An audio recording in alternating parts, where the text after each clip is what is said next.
За сайн байна уу, өнөөдөр бид намсан ёсоор нурууны барай засалт болон физик эмчилгээний дараа яагаад нуруунд шууд ачаал өгч болдгоо вэ гэдэг талаар зөвлөгөө өгөх гэж байна. За энэхүү зөвлөгөөг бол Украин улс болон Орос улс, Казахстан улсын барай засалч нар, мэдрэлийн эмч нар бол зөвлөдөг юм байна.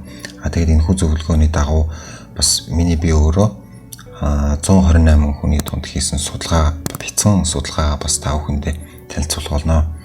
За яагаад шууд ачаал өгч болтгүй вэ гэвэл та бүхэн энэхүү зурнаас харж байгаа нуруу бол өөрөө тулгуур эргэтэн.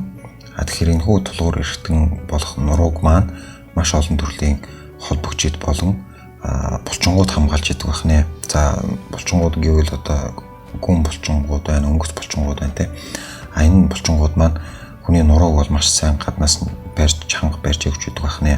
Тэгэхээр физик эмчилгээ, барай засал, нурууны татлах хийхин тулд энэхүү булчингуудыг бол тодорхой хэмжээгээр сулж өгснийхаа дараа барай засал болон татлагаа хийдэг байна. За энэхүү суларсан булчингууд маань эргээд нуруугаа ингэж барьж эхлэхийн, барай чанга барьж эхлэхийн тулд дор хойж 1 цаг хэрэгтэй гэж үздэг юм байна. Тэгэхээр 1-2 цаг барай хийлгэснийхаа дараа шууд хэвтэж амрах ёстой байдаг юм байна. Харин энэхүү суларсан булчингууд маань эргээд чангарах хугацаанд бид нар гэртээ арих гээд автобусан суудсан, эсвэл машиндаа суудсан, эсвэл алхаад явж идэг байна. Тэрнээсээ болоод бидний нурууны барай засал маань үр дүнгээ бол маш удаан өгдөг байна. Зарим хүмүүсийн биеийн онцлогоос хамаарат илүү хурдан хугацаанд бол үр дүнгээ өгдөг. Зарим хүмүүсийн биеийн онцлогоос хамаарат бүр улам хүндэрдэг. Зарим хүмүүстээр бол ерөөсөө огт үр дүнгээ өгдөггүй нь бол ийм учиртай байдаг байна. За тэгвэл яах ёстой вэ гэвэл бид нэр барай засал, физик эмчилгээ, татлах эмчилгээг бол хэвтэн эмчилүүлэнгээ хийх ёстой юм байна. За энэ дэр бол аршаан сүлийн газрууд байна тий. Бас нуруу нугасны үе мөчний эмнэлгүүд байна. За боломжгүй бол та гэртээ ойрхон газар нуруугаа бариулах, физик эмчилгээ, татлагаа хийх ёстой юм байна.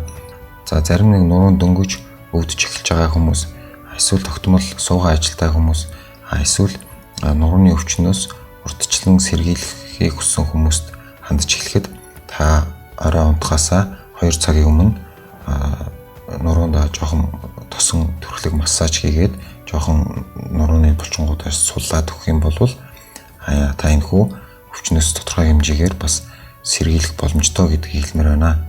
За би та бүхэнд 2014-өөс 2016 оны хооронд хийсэн бяцхан судалгааны үр дүнгээ танилцуулъя гэж бодож байна.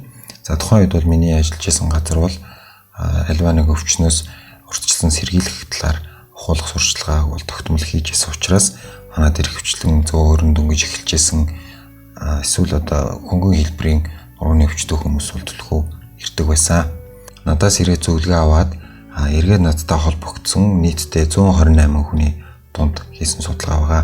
За энэхүү 128 хүнд би ямар зөвлөгөө өгсөн бэ гэхээр та барай засал хийх хэрэгтэй.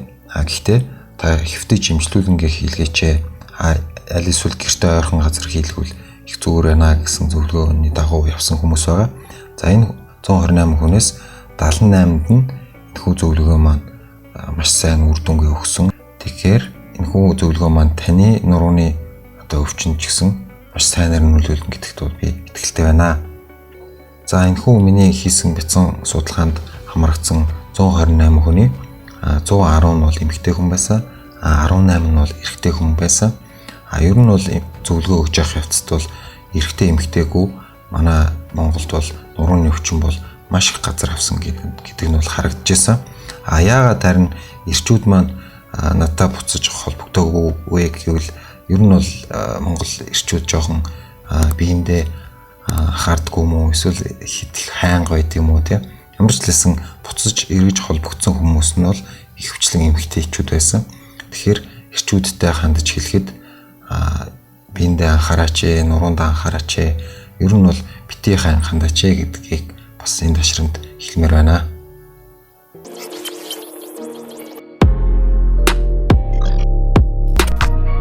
Just Media